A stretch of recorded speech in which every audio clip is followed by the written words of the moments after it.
जय हिंद, वंदे मातरम। स्वागत है आप सभी का फ्री एग्जाम यूट्यूब चैनल पर। दोस्तों, अगर आप बिहार पुलिस का एग्जाम देने वाले तो 1000 प्रश्नों की श्रृंखला में आज ये तीसरी वीडियो होने वाली है। दो वीडियो में हमने 200 प्रश्नों तक कंप्लीट करवा दिया था। आज हम देखेंगे 201 से लेकर के 250 प्रश्नों तक।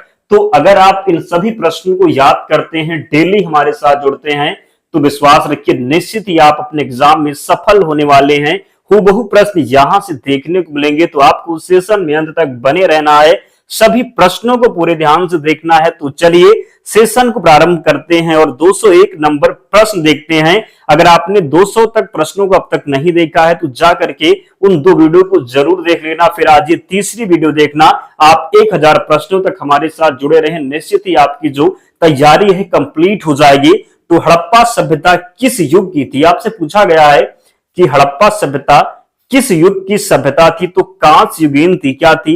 तो जो हड़प्पा सभ्यता था ये कैसा था? तो कांस्य युगीन इसका राइट आंसर हो जाएगा। 202 नंबर प्रश्न है, सिंधु घाटी सभ्यता के लोगों का मुख्य व्यवसाय क्या था? तो सिंधु घाटी सभ्यता के लोगों का मुख्य व्यवसाय जो होगा ये व्यापार हो जाएगा। सिंधु घाटी सभ्यता के लोगों का मुख्य व्यवसाय क्या था? तो व्यापार। हड़प्पा सभ्यता के निवासी थे तो शहरी थे। हड़प्पा सभ्यता के निवासी कैसे थे? तो हड़प्पा सभ्यता के निवासी शहरी थे।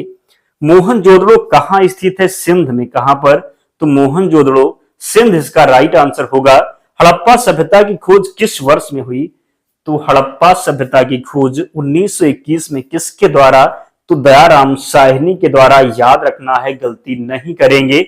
अगला प्रश्न है, आर्य शब्द का शाब्दिक अर्थ क्या है?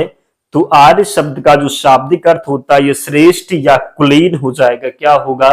तो आर्य शब्द का शाब्दिक अर्थ श्रेष्ठ या कुलीन होगा। पुराणों की संख्या कितनी है? तो 18 है। पुराणों की संख्या कितनी? तो पुराणों की संख्या 18 है। और जिन प्यारे दोस्तों ने अब तक वीडियो को लाइक नहीं किया है तो निवेदन है आप सभी से जल्दी से वीडियो को लाइक कर दीजिए और चैनल को सब्सक्राइब करके हमारे साथ जुड़ जाएं। विश्वास रखिए यहां से आपका बहुत ही फायदा होगा। आप बहुत कम समय में उन प्रश्नों का रिवीजन कर लेंगे जो प्रश्न आपके एग्जाम में हूबहू मिलेंगे। तो निश्चित ही चैनल से जुड़ना है। इसकी पीडीएफ भी हम आपको टेलीग्राम चैनल पर प्रोवाइड करवा देंगे, तो वहां से ज्वाइन होकर के पीडीएफ से रिवीजन करना है ताकि सभी प्रश्न आपको याद हो जाएं। तो किस देवता के लिए ऋग्वेद में पुरंदर शब्द का प्रयोग हुआ है? पूछा गया है कि किस देवता के लिए ऋग्वेद में पुरंदर शब्द का प्रयोग हुआ है? तो इंद्र के लिए। ऋग्वेद में इंद्र के लिए पुरंदर शब्द का प्रयोग हुआ है। आर्य भारत में बाहर से आए और सर्वप्रथम किस राज्य में बसे थे? तो पंजाब में। कहां पर? तो आर्य भारत में बाहर से आए और सर्वप्रथम किस राज्य में बसे थे? तो पंजाब में। संविधान सभा में किसी देशी रियासत के प्रतिनिधि ने भाग नहीं लिया था? तो हैदराबाद इसका राइट आंसर होगा। प्रश्न पूछा गया है कि संविधान सभा में किस देशी रियासत के प्रतिनिधि ने भाग नहीं लिया था? तो हैदराबाद। कई बार यह प्रश्न पूछा गया है कि संविधान सभा में किस देशी रियासत ने भाग नहीं लिया था, तो कहां के? तो हैदराबाद के प्रतिनिधि ने संविधान सभा में भाग नहीं लिया था। याद रखना है। अगला है, वी.आर. अम्बेडकर का संविधान सभा में निर्वाचन हुआ था। कहां से हुआ था? तो पश्चिम बंगाल से। वी.आर. अम्बेडकर का संविधान सभा में निर्वाचन हुआ था पश्चिम बंगाल से। संविधान सभा का चुनाव किस आधार पर हुआ? तो वर्गीय मताधिकार के आधार पर। किस पर? तो संविधान सभा का चुनाव किस आधार पर हुआ? तो वर्गीय मताधिकार के आधार पर हुआ। याद रखना है। संविधान सभा के सदस्य प्रतिनिधि थे तो जनता द्वारा अप्रत्यक्ष निर्वाचित। क्या हो जाएगा? तो संविधान सभा के सदस्य प्रतिनिधि थे जनता द्वारा अप्रत्यक्ष निर्वाचित। भारतीय संविधान को किसने बनाया? तो भारतीय संविधान को संविधान सभा के द्वारा। किसके द्वारा? तो भारतीय संविधान को बनाया गया संविधान सभा के द्वारा। याद रखना है, गलती नहीं करेंगे। संविधान सभा के लिए चुनाव कब संपन्न हुए? तो 1946 में। भारतीय संविधान सभा की स्थापना कब हुई? तो 9 दिसंबर 1946 को भारतीय संविधान सभा की स्थापना हुई। संविधान सभा का प्रथम अधिवेशन कहां हुआ था? दिल्ली में। कहां पर? तो संविधान सभा का प्रथम अधिवेशन दिल्ली में हुआ था। 218 नंबर प्रश्न है, संविधान सभा के उद्घाटन अधिवेशन की अध्यक्षता किसने की थी? सच्चिदानंद सिन्हा ने। किसने? तो संविधान सभा के उद्घाटन अधिवेशन की अध्यक्षता की थी सच्चिदानंद सिन्हा ने। किसने?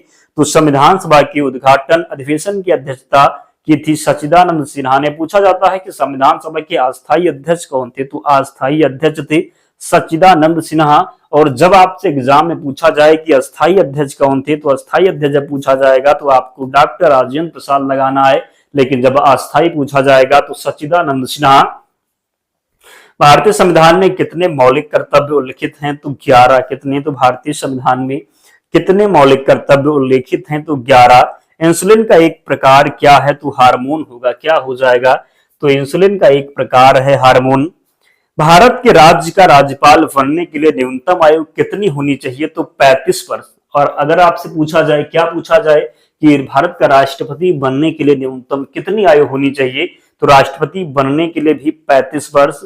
और अगर पूछा जाए कि प्रधानमंत्री बनने के लिए तो 25 वर्ष, लोकसभा का सदस्य बनने के लिए तो 25 वर्ष, राज्यसभा का तो कितना, तो 30 वर्ष याद रखना है। राज्यसभा 30, लोकसभा कितना, तो 25। अगला है, पौधे के किस भाग से दालचीनी प्राप्त किया जाता है, तो छाल से। किससे, तो पौधे के किस भाग से दालचीनी प्राप्त किया जाता है, तो छाल से। कौन सा रक्त समूह सार्वभौमिक स्वीकृता है, तो AB+ हो जाएगा। क्या, तो AB पॉजिटिव इसका राइट आंसर होगा। कौन सा रक्त समूह सार्वभौमिक स्वीकृता है, तो AB पॉजिटिव। बारडोली सत्याग्रह आंदोलन का नेतृत्व किसने किया था, सरदार वल्लभ भाई पटेल ने। दिल्ली के खिलजी सुल्तान कौन थे, तुर्क थे दिल्ली के खिलजी सुल्तान। रेटिना पर बनने वाला प्रतिबिंब होता है, तो वास्तविक, उल्टा तथा वस्तु से छोटा। रेटिना पर बनने वाला प्रतिबिंब कैसा होगा, तो वास्तविक होगा, उल्टा होगा और वस्तु से छोटा होगा। रेटिना पर बनने वाला प्रतिबिंब वास्तविक होगा, उल्टा होगा तथा वस्तु से छोटा होगा। पोलियो का टीका सर्वप्रथम किसने तैयार किया था, जॉन साल्क के द्वारा पोलियो का टीका सर्वप्रथम जो है तैयार किया गया था। पोलियो का टीका किसने तैयार किया था सर्वप्रथम, तो जॉन साल्क ने। जनगण मन को भारत के राष्ट्रगान के रूप में कब अपनाया गया, तो जनगण मन को भारत के राष्ट्रगान के रूप में 24 जनवरी 1950 को अपनाया गया। कब, तो जनगण मन को भारत के राष्ट्रगान के रूप में 24 जनवरी 1950 को अपनाया गया। भारत एक गणतंत्र है, इसका क्या अर्थ है, तो भारत में वंशानुगत शासन नहीं है। क्या होगा, तो भारत एक गणतंत्र है, इसका क्या अर्थ है, तो भारत में वंशानुगत शासन नहीं है। लोधी वंश की स्थापना किसने की थी, बहलोल लोधी के द्वारा लोधी वंश की स्थापना की गई थी। किसके द्वारा, तो लोधी वंश की स्थापना बहलोल लोधी ने की थी। आगरा नगर निगम की स्थापना किसने की, तो सिकंदर लोधी के द्वारा आगरा नगर निगम की स्थापना की गई। पृथ्वी की परिक्रमा में कौन सा ग्रह अधिक समय लेता है, तो बृहस्पति हो जाएगा। पृथ्वी की परिक्रमा में कौन सा ग्रह अधिक समय लेता है, तो बृहस्पति। सौरमंडल का सबसे बड़ा ग्रह कौन सा है, गैनीमेड हो जाएगा। सर्वोच्च न्यायालय के प्रथम मुख्य न्यायाधीश कौन थे, हीरालाल जेकानिया। सर्वोच्च न्यायालय के मुख्य न्यायाधीश के पद पर सबसे कम समय तक कौन रहा, तो कमल नारायण सिंह। सर्वोच्च न्यायालय के मुख्य न्यायाधीश के पद पर सबसे कम समय तक कौन रहे, तो कमल नारायण सिंह। भारत में सबसे बड़ा अपीलीय न्यायालय कौन सा है, तो सर्वोच्च न्यायालय होगा। भारत के किस संवैधानिक पद पर कोई महिला नहीं रही, तो राइट आंसर होगा सर्वोच्च न्यायालय के मुख्य न्यायाधीश। क्या होगा, तो भारत की किस संवैधानिक पद पर कोई महिला नहीं रही, तो सर्वोच्च न्यायालय के मुख्य न्यायाधीश। काकोरी ट्रेन डकैती कांड के नायक कौन थे, राम प्रसाद बिस्मिल थे काकोरी ट्रेन डकैती कांड के नायक। भारतीय राष्ट्रीय कांग्रेस के सबसे अधिक समय तक अध्यक्ष कौन रहे, अब्दुल कलाम आजाद। क्या होगा, तो भारतीय राष्ट्रीय कांग्रेस के सबसे अधिक समय तक अध्यक्ष कौन रहे, अब्दुल कलाम आजाद इसका राइट आंसर होगा। भारत एवं पाकिस्तान का विभाजन किस योजना के तहत हुआ, माउंटबेटन योजना। क्या हो जाएगा, तो भारत एवं पाकिस्तान का विभाजन किस योजना के तहत हुआ, तो माउंटबेटन योजना इसका राइट आंसर होगा। भारत एवं पाकिस्तान का विभाजन जो हुआ ये माउंटबेटन योजना के तहत हुआ। पूछा जाए कि भारत और पाकिस्तान को विभाजित करने वाली रेखा कौन सी है, तो रेड क्लिफ रेखा। क्या होगा, तो भारत और पाकिस्तान को विभाजित करने वाली रेखा का नाम क्या है, तो रेड क्लिफ रेखा। अगर भारत और चीन के बीच में पूछा जाए तो मैकमोहन याद रखना है। साइमन कमीशन का भारत आगमन किस वर्ष हुआ, तो 1928 में। साइमन कमीशन 1927 में बना था, इसका भारत में आगमन जो है 1928 में हुआ। चौरी चौरा नामक प्रसिद्ध स्थल कहाँ है, गोरखपुर में है चौरी चौरा नामक प्रसिद्ध स्थल। महात्मा गांधी दक्षिण अफ्रीका से भारत कब लौटे, 1915 में 9 जनवरी 1915 को गांधी जी दक्षिण अफ्रीका से भारत लौटे, इसलिए 9 जनवरी को प्रवासी दिवस के रूप में मनाया जाता है, याद रखना है।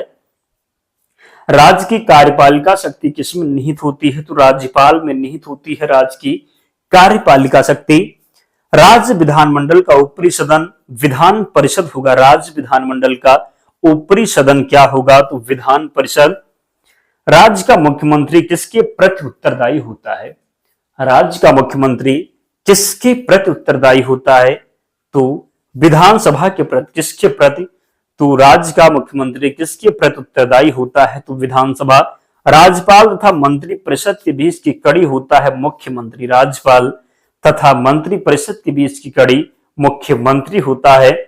भारत के किस राज्य में सर्वप्रथम कोई महिला मुख्यमंत्री नियुक्त हुई? तो उत्तर प्रदेश। भारत के किस राज्य में सर्वप्रथम कोई महिला मुख्यमंत्री नियुक्त हुई? तो उत्तर प्रदेश। पूछा जाए कौन? तो सुचेता कृपलानी, याद रखना है। कौन? तो सुचेता कृपलानी, याद रखना है, गलती नहीं करेंगे। किस राज्य में विधानसभा, बात करेंगे किस राज्य में विधान परिषद की सदस्य संख्या सबसे कम है? किस राज्य में विधान परिषद की सदस्य संख्या सबसे कम है? तेलंगाना में। कहां पर? तो तेलंगाना में। किस राज्य में विधान परिषद की सदस्य संख्या सर्वाधिक है? तो उत्तर प्रदेश में। किस राज्य में विधान परिषद की जो सदस्य संख्या है सबसे ज्यादा है? तो उत्तर प्रदेश में। और सबसे कम की बात तेलंगाना, सही उत्तर होगा।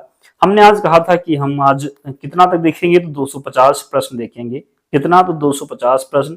आज ये तीसरी वीडियो थी जिसमें हमने 250 प्रश्नों को कंप्लीट करवा दिया। 1000 प्रश्न हम आपको देंगे, उन सभी को आपको देखना है और विश्वास रखना, अगर आप उन सभी प्रश्नों को याद कर लेते हैं तो निश्चित ही यहाँ से प्रश्न बाहर नहीं जाने वाला।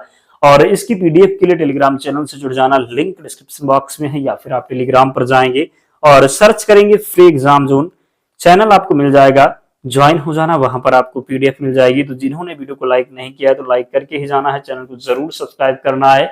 तो मिलते हैं नेक्स्ट वीडियो में, तब तक पढ़ते रहिए, ध्यान रखिए अपना, स्वस्थ और सुरक्षित रहिए। जय हिंद।